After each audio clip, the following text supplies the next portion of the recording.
Okay, so I want to show you about this GFCI and arc fault combination breakers that are required in dwelling units, houses, I don't know, all new constructions, right?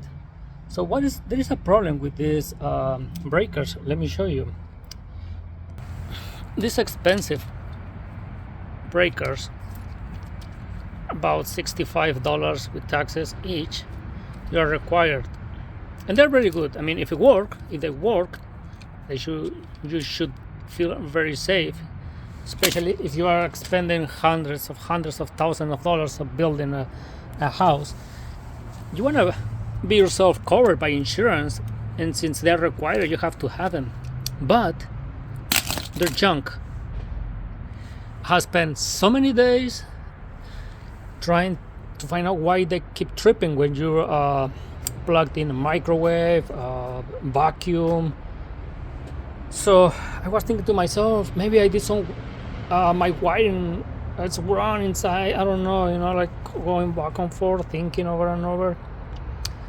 So I decided plugged breaker directly here. I can test my blender. Okay, let's turn on the breaker. Let's be very careful. Okay, it's on. Let's wait till the light goes off. Okay. Oh, so it's on, right? So now let's see what happens if I turn it on. Just flip the breaker.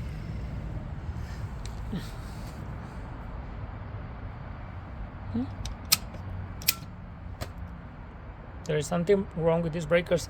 As you might think, yeah, the blender is old, whatever. I have tried the microwave, refrigerator. I have tried technically anything that you plugged in. As a matter of fact, I had an OLED TV that I bought on Facebook Market. It was used. I bought it a couple months ago, and they started just flipping the breaker, and I was like, boomer! I bought a defective TV. I was like, well, it was used, so what could I expect? So I try.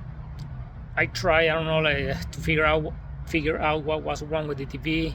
I plug it in any other receptacle. It kept flipping the breakers too, because I have combination breakers on all my dwelling unit.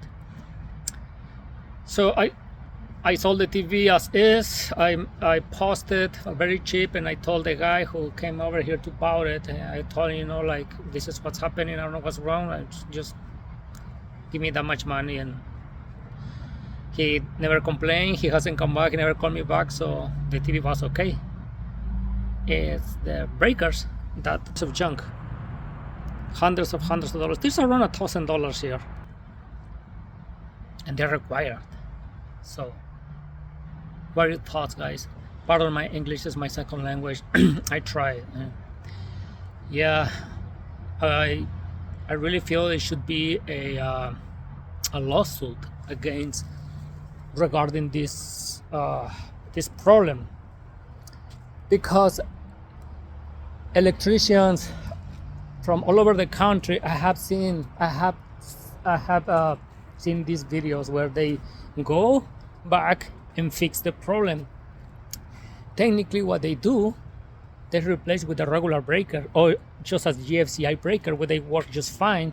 An $8 breaker, it won't flip with this like this piece of junk. But they don't fix the problem. If they replace the breaker with the same GFCI and arc fault combination breaker, it won't last more than a year. If you're lucky, probably like a year and a half, and they keep just breaking, and they're expensive. So like I was saying, these electricians, what they do is just they're replacing with regular breakers. But what happens if your house gets on fire? And what happens if they go check out your panel and they realize that you changed your breaker and they don't cover you? So I I don't think these engineers and insurances are working together and saying, you know what, this is we can do this and we can do that, and you know what I mean. You know what I'm going to. I don't know. It's just frustrating. So, like I was saying, I think there should be a lawsuit against this defective problem. You want to protect your house. You want to do things right, and it's not helping.